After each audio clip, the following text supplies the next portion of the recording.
দাদা এসআইআর এ আপনারা বলেছিলেন 1 কোটি নাম বাদ করবে, এখনো তো তার ধারে কাছে যায়নি। সংখ্যা এখনো পর্যন্ত বাদ করার যেটা দেখা যাচ্ছে, 1 কোটি কি বাদ করবে নাম? আমি তো টিয়া পাখির খাঁচা নিয়ে বসে নেই আর জ্যোতিষ চর্চাও করি না।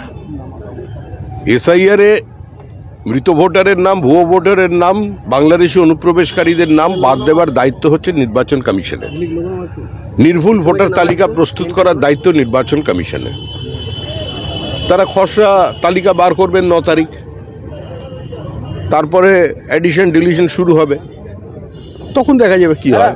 শান্তনু ঠাকুর বলছেন ধরপাকড় করা মানে হচ্ছে সোজা ডিটেনশন, মানে কি শান্তনু ঠাকুর উনি বলছেন, শান্তনু ঠাকুর আমাদের দলের মন্ত্রী, নির্বাচিত প্রতিনিধি, তিনি বলে দিয়েছেন, সেই নিয়ে আমি আর কোনো কথা বলবো না। তৃণমূলের অভিযোগ হচ্ছে ভোট এলেই বিজেপিকে বাইরে থেকে লোক এনে ভোট করতে হয়, ভোট এলেই বাইরে থেকে লোক এনে বিজেপিকে ভোট করতে হয়। আপনার বাড়ি থেকে এসছে কেউ?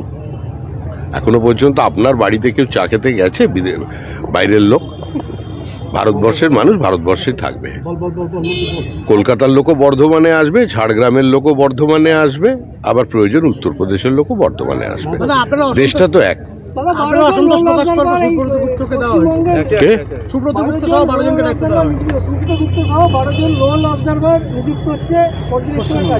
আমরা চাই বিএলওদের সুরক্ষা।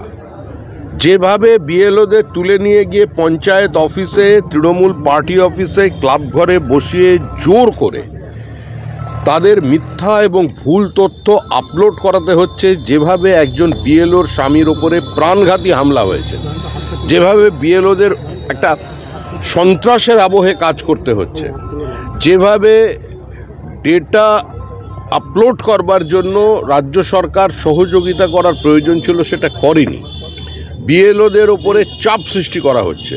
এই বিএলওদের সুরক্ষা দেওয়ার দায়িত্ব হচ্ছে নির্বাচন কমিশনের, এবং এই নিয়ে আমরা আগামী সপ্তাহে আবার নির্বাচন কমিশনে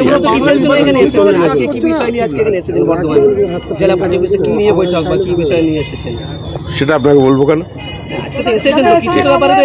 আছে তো ব্যাপার, সাংগঠনিক ব্যাপার, আপনাকে বলা যাবে না।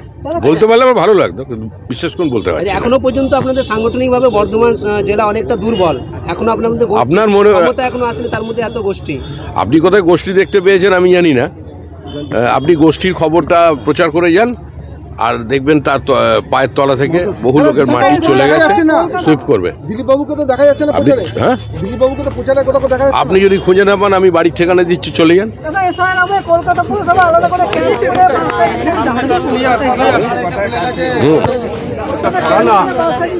এসআইআর নিয়ে বিভিন্ন জায়গায় তৃণমূলের ক্যাম্প হয়েছে, কিন্তু বিজেপির কোনো ক্যাম্প সেইভাবে যখন দেখার হবে ঠিক দেখতে পাবে। তৃণমূল তো এসআইআর হবে না বলে দিয়েছিল, এবার ক্যাম্প করছে কেন?